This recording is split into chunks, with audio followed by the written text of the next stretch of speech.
Been reading on the Bigme 751 recently, and well, I'm really enjoying it actually, and there's some things about it which we'll get to later on. On the whole, this is a really nice little tablet for what I'm doing at the moment, which is traveling and reading. As you know, this year I'm trying my best to get into reading lots more books, and I'm currently reading Demian by Herman Hesse on here, and it's really good. I also have got the page turn buttons to work on Kindle. You just put them into volume mode essentially in the settings, so they're acting like volume buttons on an Android tablet, and then you tell the Kindle app to accept the volume buttons to be a page turn, and that does work. I was a bit concerned I'd have to then switch it back to use it in the normal reading app as page turn buttons, but they do work as page turn buttons in the normal reading app. Where they don't work as page turn buttons, funnily enough, is the Notes app, so I don't know why that's the case. This is my full review of it, and there are a few things that Bigme are still working on for their software, especially to bring it into the Western market and make sure that you never get a dialog box which is in Chinese or which has been poorly translated into English. And also the page turn buttons, they don't work well with auto rotate. So you can put them into left-hand mode, but rather than it just automatically be down is the next page, then you have to go into the settings to change the page turn buttons to be the other way around when you rotate it.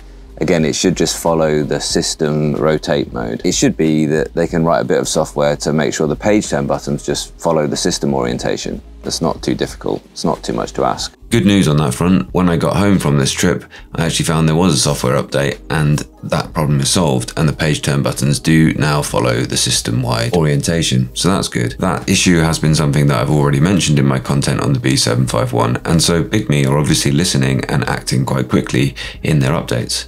I've also noticed I'm covering the large Bigme B251 monitor, and one of the issues with that was that the cursor was pretty much unusable in a lot of the modes. And again, they have released updates and made that issue better as well. It's good news. What you want to see is a company that isn't just defensive, but is actually acting on feedback when it receives it. But for travel, this is a good size. It's the same size essentially as a Kindle Oasis, but it does have some other tricks up its sleeve. For instance, a full color Kaleido-free screen, and of course full Android, so you can put any app on it. That size means it's very good for putting it in and out of the bag. And although the pen holder feels a little bit flimsy in that eventually I think that kind of thin faux leather might break, it's at least firmly holding the pen in there. And one thing about magnetic pens is that they come off when you put them in and out of your bag, and the pens then get lost or rattle about at the bottom of your bag, and you don't really like that. So at least that pen is secure. More about the pen a little bit later. On the whole, I would say that this is not a tablet.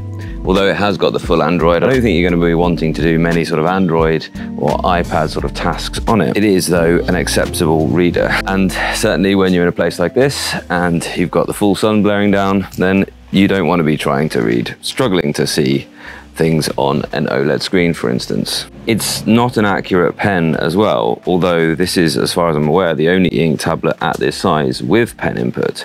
It isn't Wacom EMR pen. It's an active capacitive stylus, which means that it has to have a battery in it, which is frustrating because, of course, you need to maintain that battery. Although it probably will last quite a long time, you will at some point need to replace that. And you need to actually press a button to wake the pen up every single time you want to use it. And even then, it's not just started working there we are. It takes a little bit of time. So there's a bit of friction between starting and using the pen. There is an erase button on it, which is quite nice as well. It's an acceptable pen though. It's better than just, for instance, writing with a dumb stylus or with your finger. And there are pressure levels, although when you use the brush, for instance, you get this kind of big blob rather than it coming in a smooth kind of gradient of pressures. So that's not very good. And the screen does have a very slippery writing feel. So the pen is there at a push. I wouldn't be using this as a writing tablet. I've also found some kind of funny app crashes. So for instance, Kindle suddenly stopped working and it just repeatedly failed on me.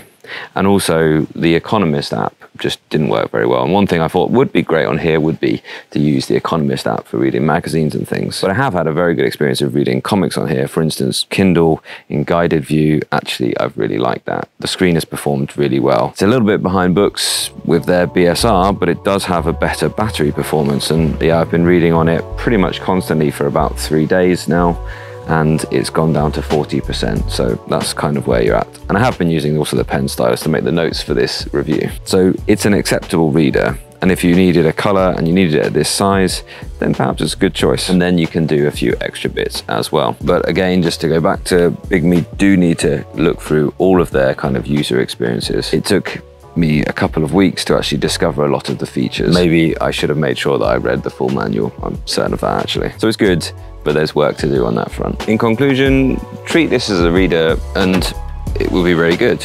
If you just want to do a few incidental notes and things, then this will reward you. If you don't put a pin on it and you don't sign into all your things, then you'll be fine. Wakes up pretty quickly and you can start reading straight away. But however, on reflection, of course, if you need to get your apps on it, then you need to sign into Google Play. So you need to put your email into that. So you probably are going to want to put a pin in it. So I've pin activated it now, which is annoying because it was quite good that it just sort of returned when you opened the screen and came back exactly where you were for reading. But you could, of course, put the apps on and then sign out of things. So there you go. There are a fair few of those kind of contradictions. But for some people, I think this actually makes a good choice. And I've spoken about it quite a bit on my live streams and things, covering it so far.